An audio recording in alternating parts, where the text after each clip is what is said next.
saúde da mulher. As mulheres, elas têm uma trajetória no mundo um pouco distinta da trajetória do homem, né? Um pouco mais penosa, porque as mulheres, elas têm que se adaptar a acontecimentos, né, do mundo e dela, que por vezes exigem mais, né, do corpo e da mente dela, né?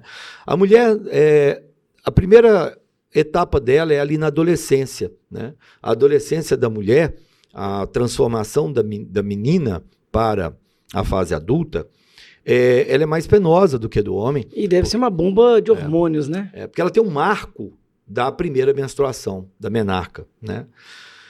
Então, desde ali da adolescência, né, preste atenção, gente, eu vou dar algumas orientações sobre como conduzir uma adolescência saudável, como conduzir o início de uma vida sexual saudável, como conduzir o início da fase reprodutiva, né, aquela época onde a mulher quer engravidar ou engravidou de maneira saudável, evitando os intempéries que acontecem normalmente, e depois como conduzir a menopausa de maneira correta. Então fique com a gente até o final, porque hoje eu vou tentar resumir aqui em 15 minutos 30 anos de experiência, né, cuidando da saúde feminina, tá? Então vamos começar sem enrolação a questão da saúde feminina na adolescência. Ali nessa fase é muito importante tomar cuidado com a ingestão de carboidratos refinados, porque isso pode levar a resistência à insulina, o que vai levar à síndrome dos ovários policísticos. Então, é uma patologia que incide de maneira muito alta nas mulheres e ela é um sinal de uma coisa maior que a gente chama de síndrome de alta resistência à insulina. Então, na verdade, uma vez eu li um artigo científico muito interessante escrito assim: síndrome dos ovários policísticos em homens. Obviamente que era uma piada, né? Mas para chamar a atenção que a síndrome dos ovários policísticos, na verdade, entre aspas, não existe. O que existe ali é uma imagem ultrassonográfica dos ovários policísticos. Por trás daquilo tem um distúrbio metabólico. Esse distúrbio metabólico está relacionado com a resistência à insulina. Então, a maneira correta de tratar a síndrome dos ovários policísticos é tirando açúcar. Então, ali na primeira fase da mulher, né? Espero que a mãe tenha proporcionado para ela uma infância saudável, que não tenha exposto a essa criança a um estresse muito grande e nem tampouco ao uso de açúcar e uma quantidade enorme de frutas e sucos de frutas que vão levar ao aumento da resistência à insulina. Isso deve ser evitado na infância. Então vamos começar aqui na adolescência. Então nessa adolescência tem que evitar o uso de alimentos condimentados, alimentos de alto valor calórico, de baixo teor de fibra. Então, tirar sorvete da vida, tirar refrigerante da vida, tirar adoçantes, tirar nuggets, batata frita, sanduíche. Então, quanto mais fibras, quanto mais natural for essa alimentação, melhor será essa adolescência. É ali que você está construindo o alicerce para a sua vida saudável. É ali que você vai construir a sua musculatura, que você vai precisar dela a vida inteira. Então, nessa adolescência, evite esse tipo de alimentação. Tente não relacionar a emoção com a sua alimentação. É muito comum a adolescente ela usar muito chocolate, muito doce, e isso aí vai te dar picos de insulina, o que pode levar ao ovário policístico, à resistência à insulina e várias dificuldades hormonais. Então, nunca trate ovário policístico com o uso de anticoncepcional. Isto é um erro clássico que foi feito durante muitos anos na medicina. Hoje a gente sabe que não é a maneira correta de tratar o ovário policístico. Quando você faz isso, você não está tratando o ovário policístico, você está tratando a imagem do ultrassom. Ah, meu médico prescreveu anticoncepcional, depois de 2 meses eu fiz o ultrassom estava normal. Óbvio que ele vai estar normal, mas você não está tratando a doença, você está piorando a doença, porque anticoncepcionais aumentam a resistência à insulina. Anticoncepcional na minha opinião, deveria ser proibido, mas existe uma indústria muito forte e que mantém essa droga aí. O anticoncepcional surgiu em 1968. Foi um grande avanço na planejamento familiar. Não existia planejamento familiar antes de anticoncepcional, né? Então, foi a possibilidade do casal ter uma vida sexual sem engravidar.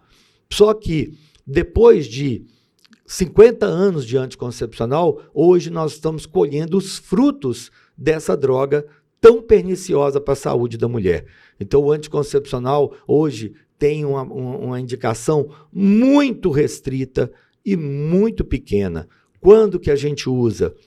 A menina moça, no início da sua vida sexual, ali vai ter as primeiras relações, ali naqueles primeiros meses, ela pode fazer uso do anticoncepcional. Nesse momento, o custo-benefício vai valer a pena, porque ela não vai correr risco de engravidar e ela vai iniciar a sua atividade sexual. A partir desse momento, 2 ou 3 meses de uso apenas, interrompe-se o uso do anticoncepcional e opta por um método contraceptivo mais assertivo. Falando sobre método contraceptivo, nós estamos entrando aí na fase da mulher, ali no início da atividade sexual dela. Quando a gente fala em contracepção, nós temos que lembrar que existe um parâmetro do contraceptivo ideal. Então vamos supor assim um protótipo, como se fosse possível existir um contraceptivo ideal. Então o que ele tem que ter? Quais são os pré-requisitos de um contraceptivo ideal? Ele, primeiro, não deve mexer com a fisiologia da mulher.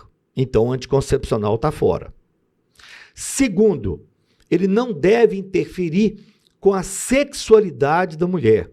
Anticoncepcional está fora. E quando eu falo em anticoncepcional, estou falando de anticoncepcional oral e estou falando do anticoncepcional injetável, que ainda consegue ser pior do que o oral, por causa da quantidade, da dose.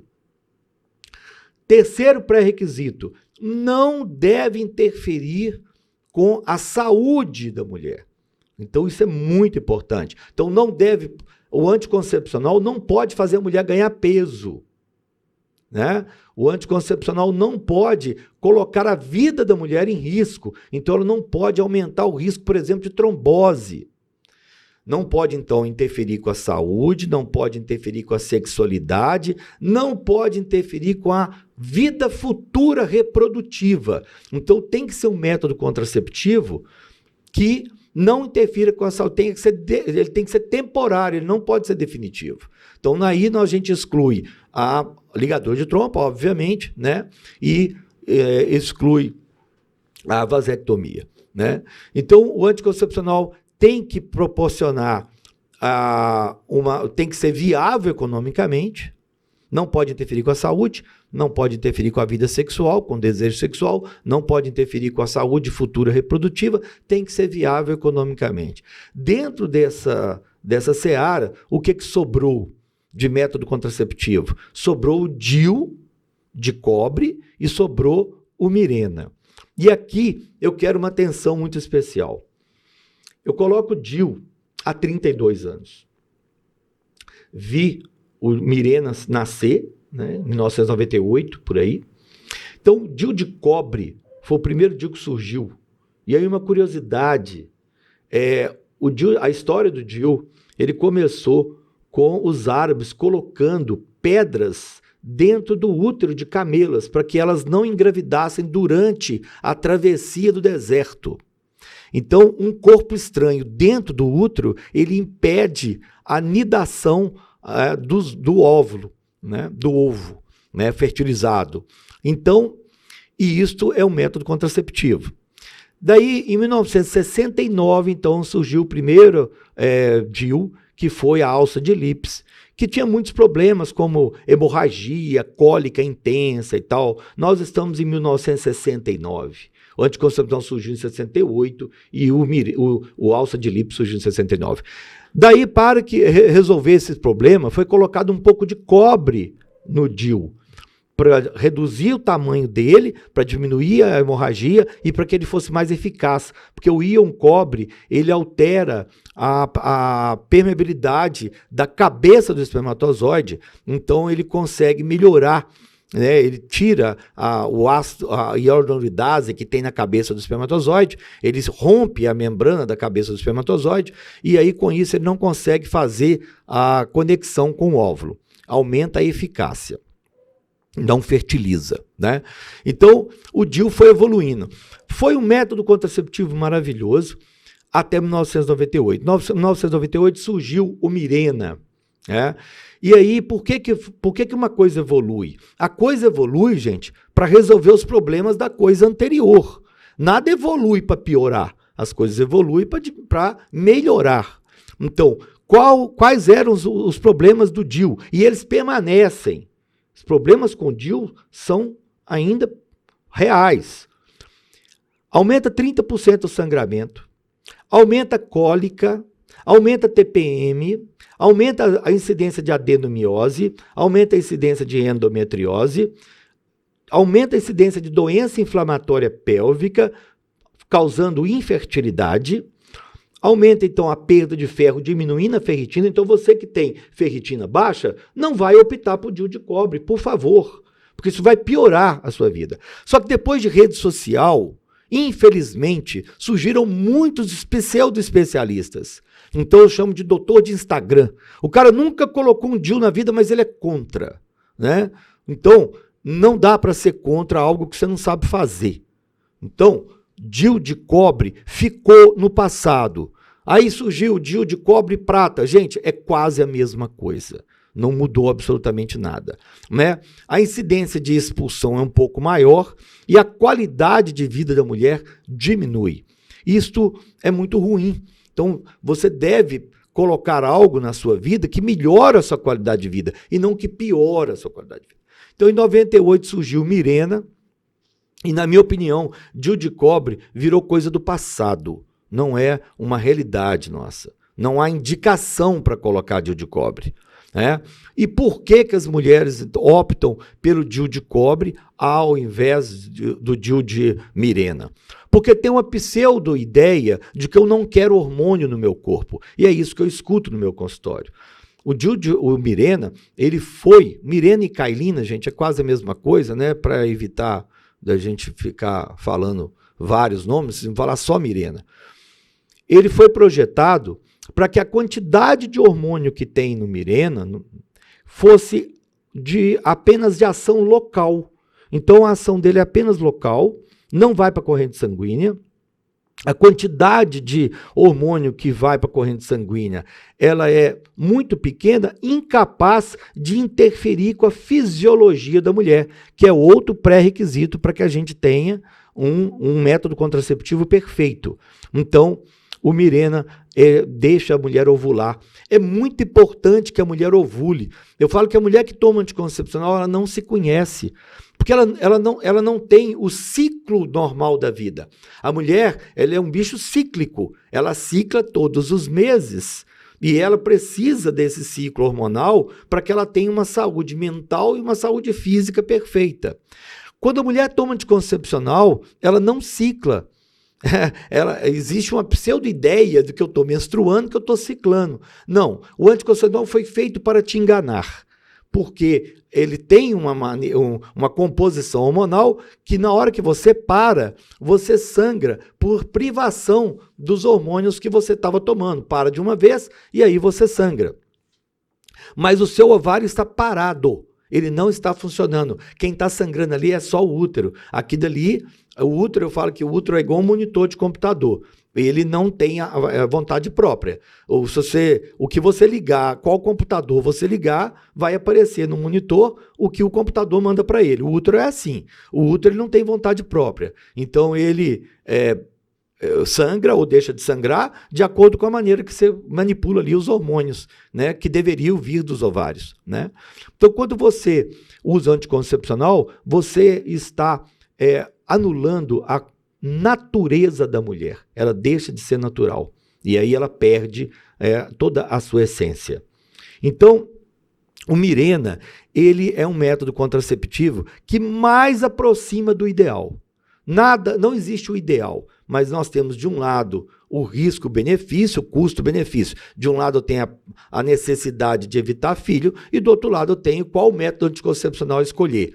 E aí eu vou escolher o melhor custo-benefício. E o melhor custo-benefício hoje é o uso do Mirena, né? Já desde 1998. Então não caiam na pegadinha do DIU de T de cobre, porque não tem hormônio, porque na verdade os efeitos colaterais dele são muito piores do que a pequena quantidade de hormônio que existe no Mirena, né? Muitos colegas meus não discutem esse assunto com as suas pacientes porque demanda tempo para você discutir isso e deixa a paciente tomar uma decisão, às vezes por uma informação errada que ela obteve na rede social, né? Seguindo então, nessa transição da mulher, do início da vida sexual dela, é muito importante que ela escolha o método contraceptivo ideal. Escolher o método contraceptivo ideal, controlar o peso e aí o início da atividade sexual. Tem que se evitar as doenças sexualmente transmissíveis, né? E aí o uso da camisinha, né? Eu não indico a vacinação de HPV por uma série de motivos, e quem é minha paciente já teve no meu consultório, eu posso explanar de maneira mais detalhada sobre isso, né? Mas existem uma diversidade enorme de doença sexualmente transmissível. Deve-se tomar a vacina de hepatite sempre. Hepatite B, ela é muito transmissível e a via sexual é uma das vias que a hepatite B é transmissível, né? Muito cuidado, então, uso de preservativo quando você não está numa relação sexual monogâmica. Seguiu ali a vida, evitar ganho de peso, evitar alimentos processados, alimentos industrializados, para que você não tenha celulite, né? Manter uma vida, uma harmonização hormonal, né? Lembrar que mulher também tem testosterona, então dosar a testosterona para ver se está na dosagem correta e manter a atividade física. Chegamos ali, a mulher na fase reprodutiva dela, né? Qual o momento ideal para a mulher engravidar? O momento ideal é aos 24, 25 anos. Não está sendo possível, né? É difícil ver uma mulher, porque ela está ali saindo da faculdade, iniciando a vida profissional, e ela não é o momento da vida dela que ela vai optar por ter o filho. Mas é o momento ideal do ponto de vista médico, né? É a fase que a mulher está mais preparada para o início, né, da vida reprodutiva, e lembrando que esse menino vai nascer, quando esse menino tiver 20 anos, a mulher está com 45, ela ainda tem bastante energia, e ainda tem bastante tempo para viver a vida conjugal, né, depois que os meninos aí já saírem de casa aos 25 anos de idade, né? A adolescência hoje dura até 25, entendeu? Então, seguiu a vida ali, a gravidez, né? Evitar o máximo possível, principalmente de uso de frutas no início da gravidez. Mas a fruta, então, por que a fruta não é tão boa assim para a nossa saúde? Fruta é um cavalo de Troia, né? Eu falo de frutas há muitos anos já. Fruta é incompatível com a vida, tá? Aí começa a vir a polêmica, né? Por quê? Vamos pensar sobre a ingestão de frutas. O homem do Paleolítico, ele não comia fruta. Por quê? O homem do Paleolítico era caçador-coletor. Então ele saía para o meio do mato, e no meio do mato não existe uma quantidade grande de pés de fruta. O homem, depois que ele virou agricultor, é que ele começou a fazer os pomares. Então o homem original, da onde vem o nosso DNA, não comia fruta. Quando ele achava uma fruta no mato, ele tinha que disputar a fruta com os insetos, com os pássaros e com os mamíferos que comem fruta. Então ele nunca vai ter uma quantidade grande de fruta, né? Então tem lá um pé de goiaba selvagem, ele vai conseguir coletar 1, 2 goiabas, 3, porque todos esses animais competem. Lembrando que todos esses animais têm um sistema digestivo próprio para digerir fruta. Então, fruta, gente, é para passarinho, fruta é para assanhaço, fruta é para sabiá, que tem a enzima que chama frutase. O nosso corpo não tem a enzima que chama frutase. Ou seja, nós não transformamos frutose em energia. A gente transforma glicose em energia. Glicose é um monossacarídeo que tem 6 carbonos. A frutose é um monossacarídeo que tem 5 carbonos. É uma molécula completamente diferente. O caminho que a fruta leva no nosso corpo para ser metabolizada, a frutose, é o mesmo caminho do álcool.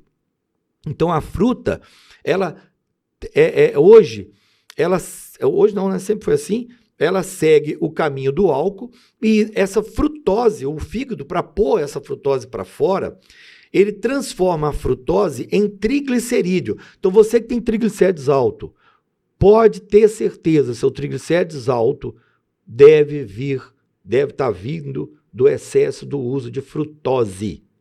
Lembrando, açúcar de mesa é um disacarídeo, é uma sacarose.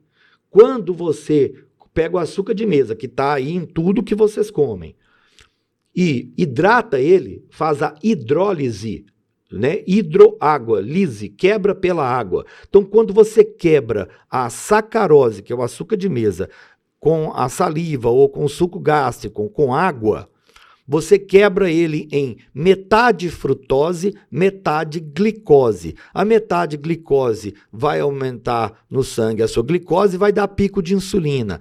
A metade frutose vai para o seu fígado, vai ser transformada em triglicerídeo. O triglicerídeo pode ficar armazenado no fígado, causando esteatose hepática. Ele pode circular, aumentando o triglicérides no exame de sangue. Ou ele pode armazenar na banha, né? E aí você fica obesa. Então, essa é a principal causa de obesidade, a frutose. Então, frutas têm esse primeiro problema, frutose. E aí, lembre-se, fruta tem frutose, açúcar de mesa tem frutose também, né? Além disso, fruta tem um problema muito grave, que são os agrotóxicos. Ou vocês acham que é de graça aquelas frutas todas iguaizinhas que você compra, que serve até para decorar a sua casa? Não tem um furinho de inseto. Nada. Não tem nada. Por que você acha que o inseto não pousa nela? Ali ela está protegida por química. Você compra essas frutas, né? Você compra lá uma carambola, você compra lá uma maçã verde, né? Eu tinha uma tia minha que tinha mania de decorar a casa, ela tinha uma jarra de vidro em cima da mesa e ela enchia a jarra de maçã verde. E por muito tempo eu achei que aquilo ali era fake, era uma maçã decorativa. Aí um dia, meu tio passou, pegou a maçã e saiu comendo. Aí eu falei assim, mas ele está comendo não era de decoração, plástico. não é plástico. A maçã era verdadeira. Eu perguntei para ela, de quanto em quanto tempo a senhora troca essa maçã de dentro da jarra? Uns 3 meses. Não dá um bicho, não dá um mosquito, nada. Ela não apodrece. Então, como é que você come algo que é uma matéria orgânica que não apodrece? Não decompõe, né? Não decompõe. Por quê? Porque os insetos não conseguem chegar perto. É claro que os insetos não conseguem chegar perto, ela está protegida. Está blindada. Está blindada de inseticidas, né? E você vai comer aquilo. E aquilo vai destruir sua flora intestinal.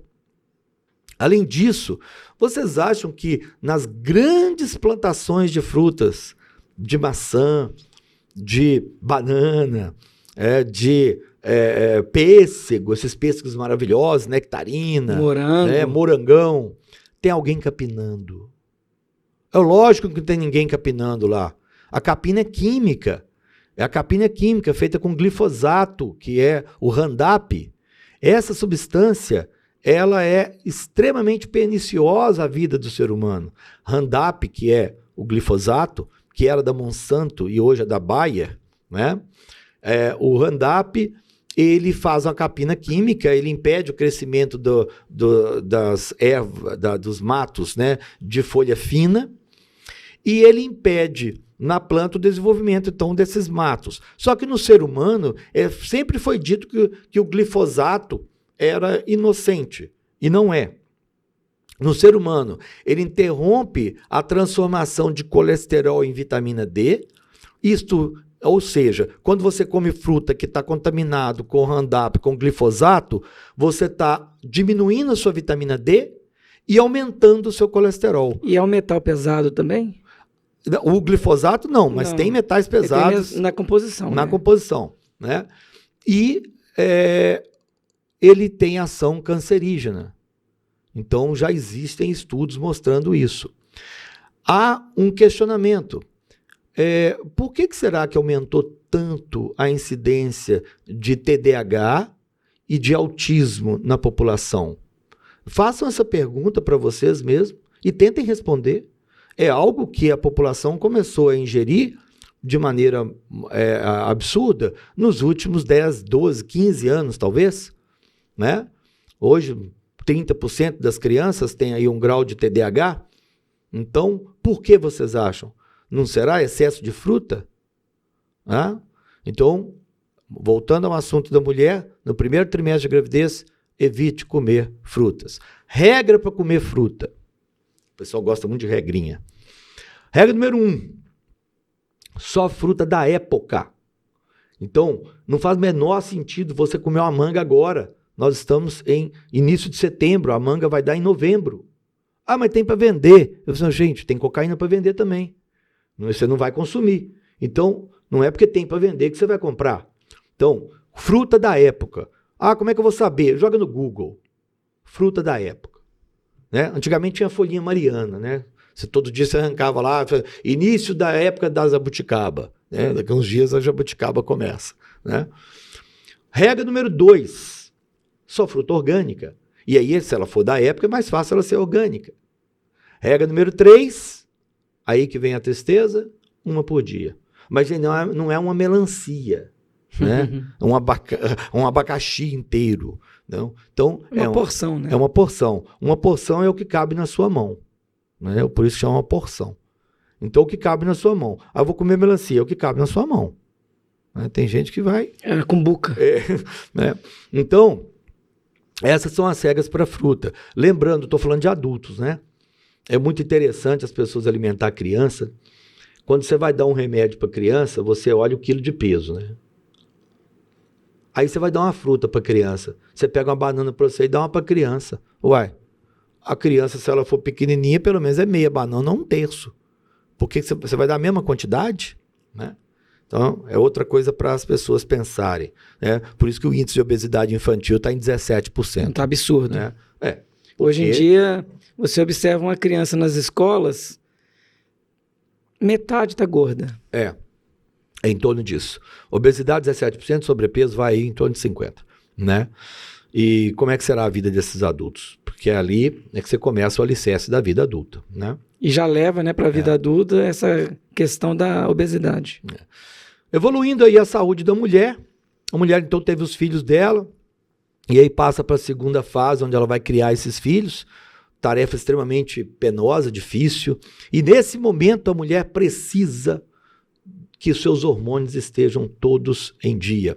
Eu falo que eu tenho uma admiração muito grande por mulheres, e é por isso que eu sou ginecologista. Né? As mulheres, elas têm uma carga de trabalho muito superior, né, ao do homem.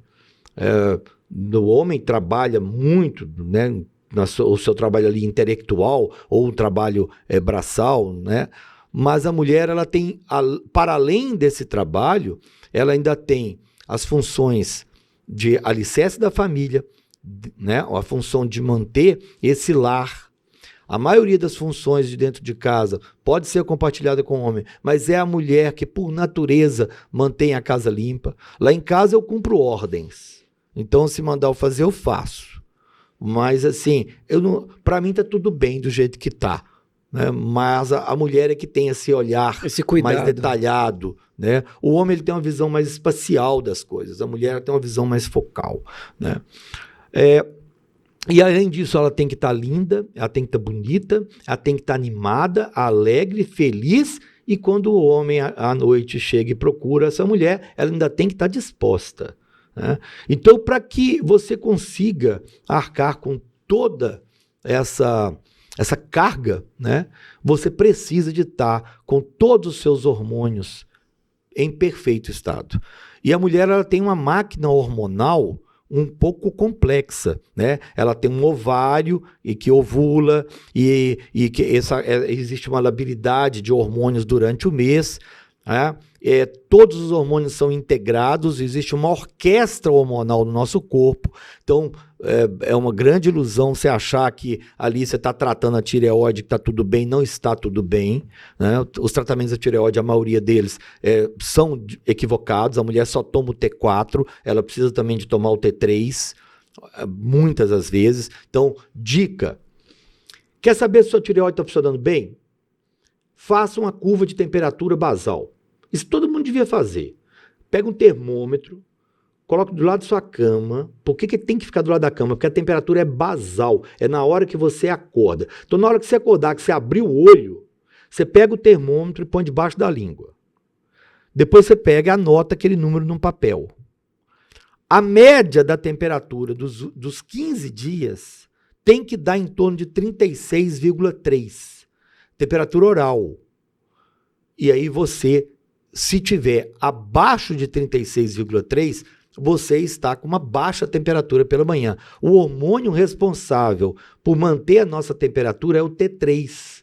Então, se você está com uma temperatura média abaixo de 36,3, provavelmente você está com déficit de T3. Adianta dosar no sangue? Não, porque vai vir normal. O que você tem que ver é a função desse hormônio e não a dosagem desse hormônio. A coisa evoluiu. Mas, obviamente, que tem muita coisa que atrapalha o funcionamento da tireoide. Então, é importante um profissional habilitado para que ele converse com você e saiba como que está a sua dieta, quais os medicamentos que você toma, porque muitos medicamentos impedem a transformação do T4 em T3 e causando esse hipotiroidismo funcional ou subclínico. Então, mantenha todos os seus hormônios harmonizados. Testosterona é um hormônio muito importante da mulher, né? E alimentação, atividade física e dieta, o básico de sempre. Evoluímos, chegamos no climatério. Climatério é um período da vida da mulher que começa ali em torno de 5 anos da menopausa, antes da menopausa. Menopausa é um dia da vida da mulher, é o dia da última menstruação. Que dia será? Não sei. Ninguém sabe. A média da população brasileira é 47 anos. Então, se é 47 anos, aos 42 anos, 50% das mulheres já estão no climatério. Então, se você chegar aos 42 anos, 40 anos, já está cansaço, perda de memória, irritabilidade, diminuição de libido, ganho de peso, queda de cabelo, flacidez de mama, unhas fracas, cabelo fraco, pele seca, nem sempre tem todos esses sintomas junto. Labilidade emocional é uma coisa que incomoda muitas mulheres. O que é labilidade emocional? Você começa a chorar por inauguração de supermercado. Aí inauguração de supermercado, isso. E sem motivo, né? E a mulher, elas ficam assim, no meu consultório, eu tenho uma caixinha de lenço lá, e quando elas começam a chorar, eu não quero chorar e eu tô chorando. Meu marido fica brincando comigo, porque ela não está triste, ela não está depressiva, ela está chorando por labilidade emocional, né? E isso é ruim, porque isso mitiga a capacidade funcional dela. Às vezes ela está num dia que ela está com labilidade. E o que faz isso é a dança dos hormônios. Então, estabilizar isso é muito importante. E aí, você entra no climatério, e esse climatério é com muita frequência mal interpretado por profissionais que não estão habituados, que não têm essa vivência da ginecologia como nós temos, às vezes interpreta isso como depressão. E aí prescreve um antidepressivo para a mulher. E aí cai naquele negócio que nós falamos lá do antidepressivo. A mulher começa a tomar, isola ela do mundo, e aí ela piora a vida sexual dela. Quer ver? Eu vou falar um negócio para vocês. Uma das coisas mais perniciosas para a família é esse ciclo que a mulher entra. Ela começa no climatério, aí ela tem labilidade emocional, ela tem depressão, ela tem baixa de libido, aí ela vai num profissional, prescreve um antidepressivo para ela, o antidepressivo tira mais ainda o libido dela. Ela é casada com um homem de 40, 45 anos, que está no auge da vida sexual dele, que quer, já existe uma discrepância sexual normal entre homem e mulher, ou seja, o homem tem um desejo sexual diário e a mulher tem um desejo sexual aí uma vez, 2 vezes por semana no máximo, né? Dependendo do estado de saúde, do estado social dela, ela tem um desejo sexual uma vez a cada 15 dias. É até emocional, né? E aí essa discrepância de desejo vai afastando os casais.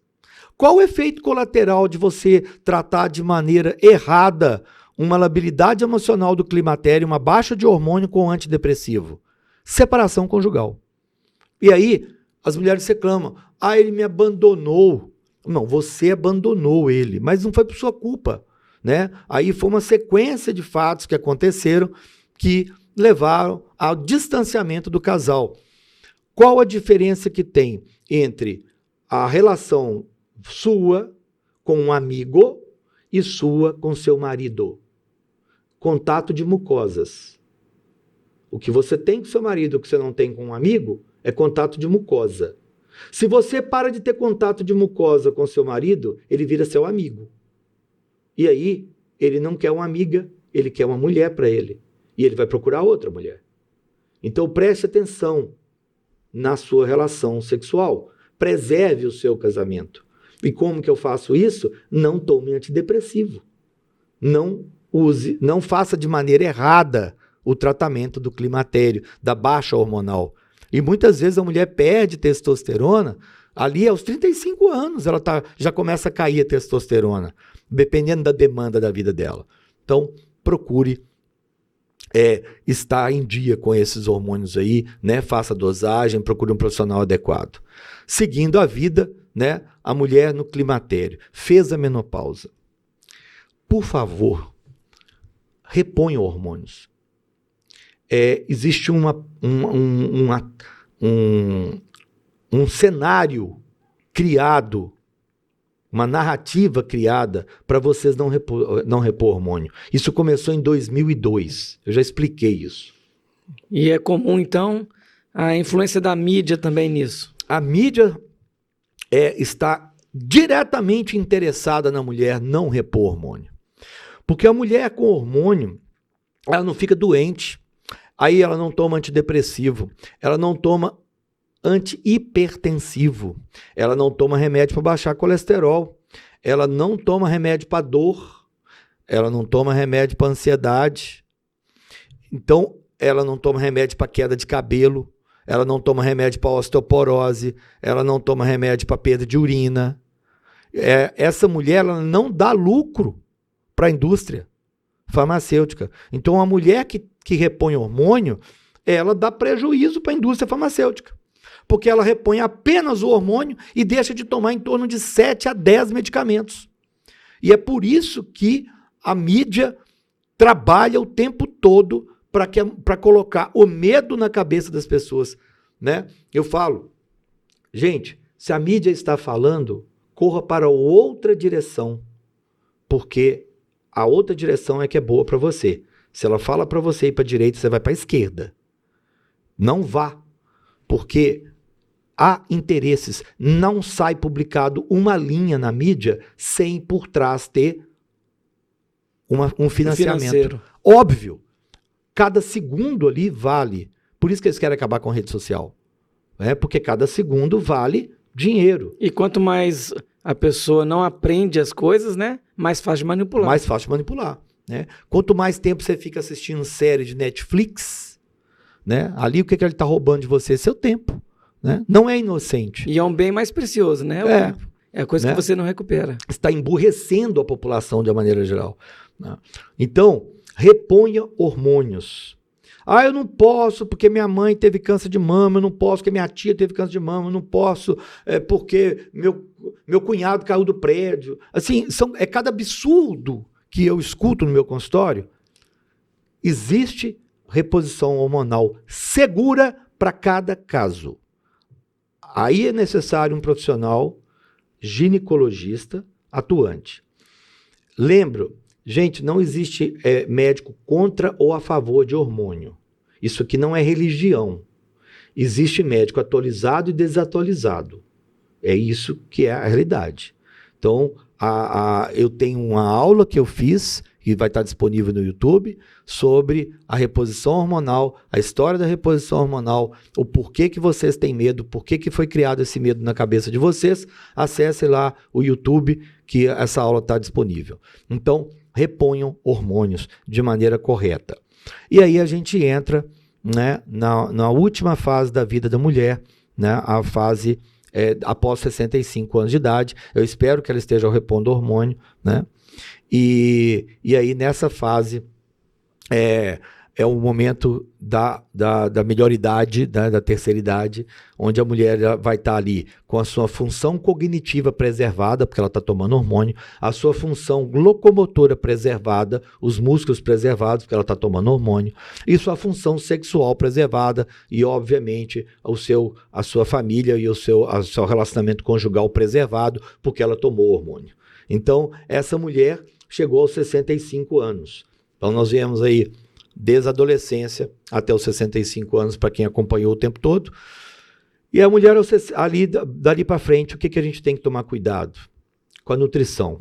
Uma frase que eu digo: a causa-morte mais frequente que eu vejo no meu consultório de idoso é de desnutrição. Idoso morre de desnutrição. E quanto mais rico, mais desnutrido. Falei isso com uma amiga minha, ela falou assim: Sérgio, você tem cada coisa. Eu falei assim: eu vejo as coisas, não é que eu tenho. Por que eu estou falando que ele morre de desnutrição? Uma pessoa, vocês não vão acreditar no que eu vou falar, mas uma pessoa de 70 anos, o intestino dela também tem 70 anos. Envelheceu junto, né? É impressionante. Mas como assim?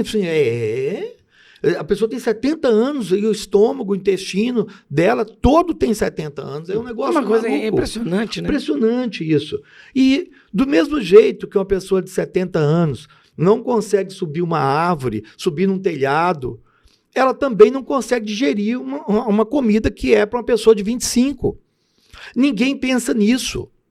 E aí, automaticamente, o idoso, ele começa por uma questão até intuitiva de não comer. Ele não come. Então ele começa assim: não, carne está me empanzinando muito. Eu estou evitado comer carne. Vou comer só um macarrão. Eu vou comer um macarrão, só um arrozinho, uma canjinha. E aí, muitas vezes, esse idoso já mora sozinho, né? Ou só com seu parceiro ali, né? Ou um acompanhante, e transforma refeições em biscoito, em bolo, em quitanda, e passa o dia inteiro comendo alimentos vazios, que a gente chama de caloria vazia. Por isso que o idoso morre de desnutrição. E quanto mais rico, mais desnutrido. É impressionante como que está diametralmente oposto a capacidade financeira com a nutrição. É porque ele tem acesso a esses alimentos. Ele tem acesso a mais porcaria. E aí a família leva porcaria, a família leva comida industrializada, maneira de agradar, né? Mas a maneira correta é comer comida de verdade. E o idoso não quer, porque ele não quer comer proteína.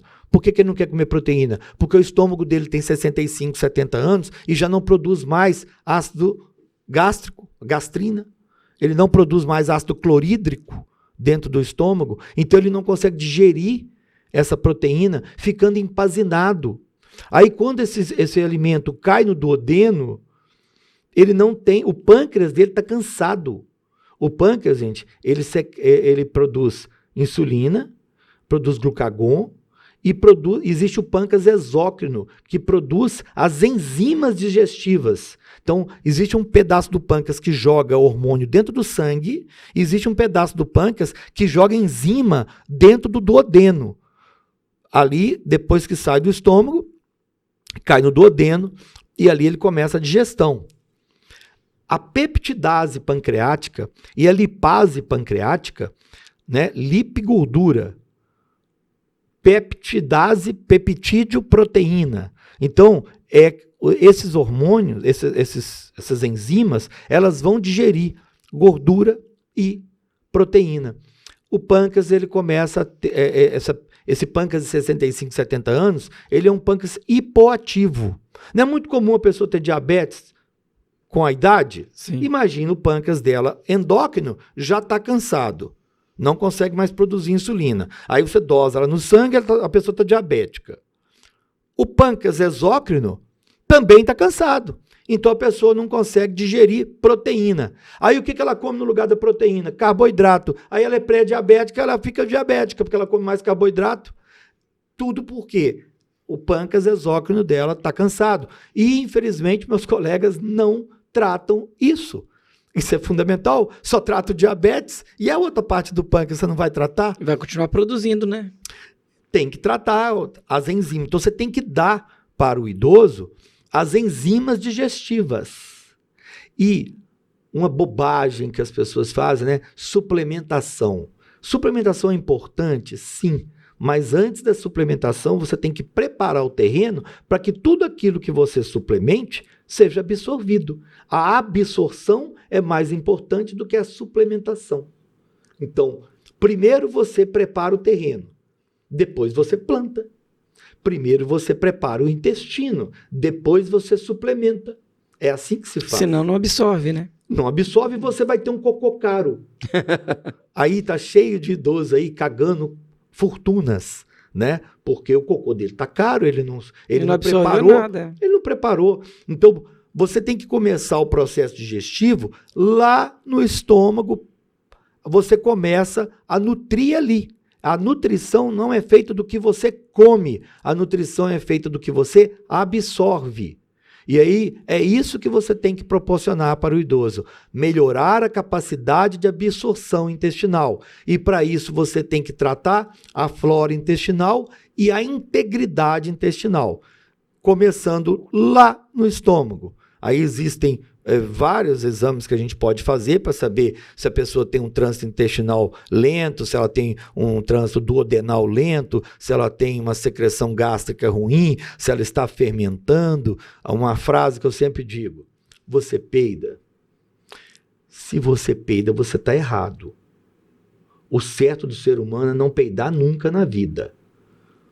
Porque quando você elimina gases intestinais, você fermentou.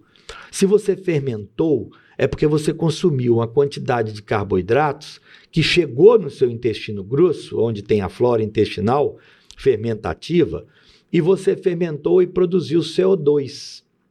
O CO2 é esse gás que vai sair.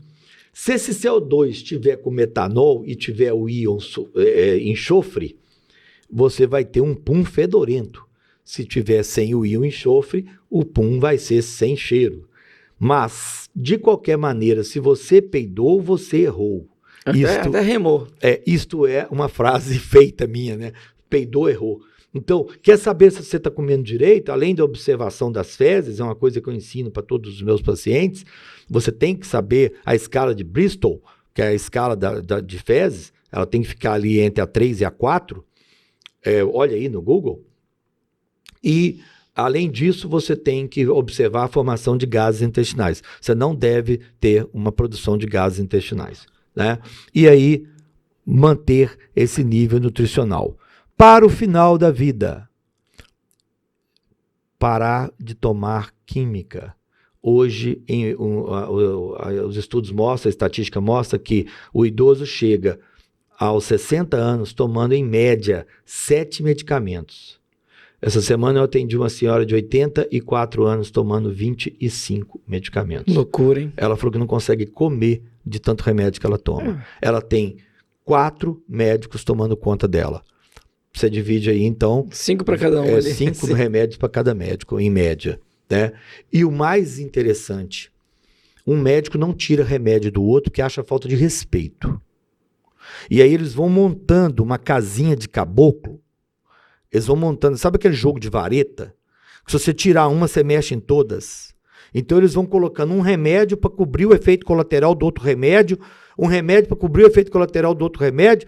Por fim, você não pode mexer, porque se você mexer, você cai o castelo todo. Eu estou há mais de 10 anos me treinando e me capacitando para tirar medicamentos. Impressionante, né? Eu passei 20 anos da minha vida aprendendo a prescrever. E agora eu estou 10 anos da minha vida profissional aprendendo a tirar medicamentos. É muito mais difícil tirar medicamentos do que introduzir medicamentos. É porque o medicamento é confortável, né, Sérgio? Ele facilita a vida da pessoa. Ele trata sintomas. E aí a paciente fica com medo de voltar a ter aquilo que ela tinha antes. Né? E é interessante, a gente vai ficando muito experiente, né? A sequência da entrada dos medicamentos é a mesma, né? E eu digo com toda clareza, a porta de entrada é remédios para baixar colesterol. Não usem. Existem alternativas para a gente tratar esse colesterol, e eu prometo para vocês que eu vou gravar um vídeo para vocês sobre o mito do colesterol. Este é um mito que tem que cair. Já está aí há mais de 50 anos, né, sobrevivendo à teoria lipídica e destruindo aí vidas e cérebros. As estatinas, elas têm uma ação perniciosa no cérebro e aumenta muito a incidência de Alzheimer e demência senil. Né? E impressionante, quantos médicos recomendam, né, esses medicamentos? Muitos. Para baixar o colesterol. Eles olham o seu exame de sangue, não, tem que tomar remédio. Relação de causa e efeito e tal. E aí, isso aqui é outro vídeo para falar sobre isso, né? Então, tente levar aí a sua velhice, e espero que você morra de acidente de paraquedas aos 120 anos de idade, que é a idade, né, que o ser humano está programado para viver, né? Na Bíblia está escrito que o homem viverá 120 anos. Então essa é a expectativa de vida nossa, é 120 anos. Hoje a gente tem aí uma média, baixou agora, né, um pouquinho, média de vida do brasileiro de 76 anos, se eu não me engano. Né? Poderia viver praticamente 50 anos a mais. Mas a classe média é um pouco diferente. A média de vida aí da mulher é 95 anos. Né? O homem morre um pouco antes, porque ele morre de raiva, né? Que a mulher mata a gente de raiva. Ela tem um método... ela vai devagarinho, né? Matar aos pouquinhos. Eu acho que ela usa aquele cortador de unha, assim, sabe? Vai tirando pedacinho. Vai tirando pedacinho por pedacinho. Né? Eu tenho sofrido isso aí. Mentira, né? Mulher é ótima. Ai de mim se falar. Aí você morreu hoje. Morri, exatamente. Encurta o tempo aí. O tempo. Mas o homem tem uma sobrevida menor. E o mais interessante, eu acho que todo mundo que tem uma vida boa quer viver muito, né? E com qualidade. Quem quer viver pouco é porque tem a vida ruim. Eu tive uma resposta um dia de um paciente, eu me esmerando, fazendo o tratamento dele, tentando tirar medicações, introduzindo uma dieta mais saudável e tal. E ele falou assim, doutor, não vou fazer nada disso que você mandou. Aí eu falei assim, mas você não quer viver muito? Ele falou assim, não. Quem falou pro senhor que eu quero viver muito? Sabe por que você veio aqui? A minha mulher mandou. Aí eu falei assim, tá, então vamos conversar. Você não quer viver muito? Eu falei, não, minha vida é horrível. Eu não quero viver muito. Eu não vou parar de tomar cerveja. Eu não vou parar de comer doce. Eu não vou parar de fumar. Tá decidido mesmo. Então eu falei assim, eu não quero viver, eu não quero ter essa qualidade de vida que o senhor está me propondo. A única alegria dele é a cerveja, o doce. Exatamente. Então tem que respeitar, né? Cada um tem um estilo de vida, e aí a gente conversou e tentou resolver só a dor daquele momento, né? Mas a longevidade, as pessoas preocupam hoje muito com as doenças infecciosas. Então, a pirâmide de morte do ser humano não mudou. 65% dos seres humanos morrem de doença crônica não transmissível. Se você for na Santa Casa hoje, os 1000 leitos da Santa Casa estão repletos de doença crônica não transmissível. Qual? Diabetes, pressão alta, doença autoimune e câncer. Basicamente essas 4. Sendo que doenças cardiovasculares matam 85% desses 65%. Então, A maioria das mortes é por doença cardiovascular. Essa é a maior preocupação que a gente deve ter. O sistema cardiovascular, proteger as suas artérias e o seu coração. E é impressionante, né, doutor, que muitas das pessoas que bebem fumam. Uma coisa puxa a outra. Puxa a outra. É porque as duas estão ligadas à dopamina. Dopamina é o neurotransmissor do prazer. Então, e não tem fim. O ser humano, ele quer ser feliz. A dosagem vai aumentando. Vai aumentando. Então, quando ele busca dopamina em todas as drogas que favorecem. E o álcool e drogas são duas drogas permitidas, né? O açúcar é a terceira droga permitida, né?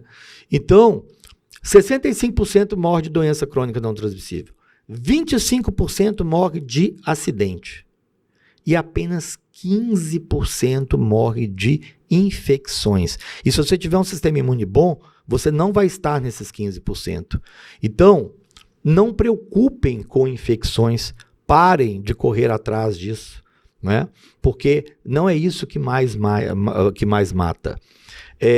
Mantenha um sistema imunológico competente, e aí você não vai ter problema de morte por nenhuma infecção, né? Eu falo que as pessoas assim,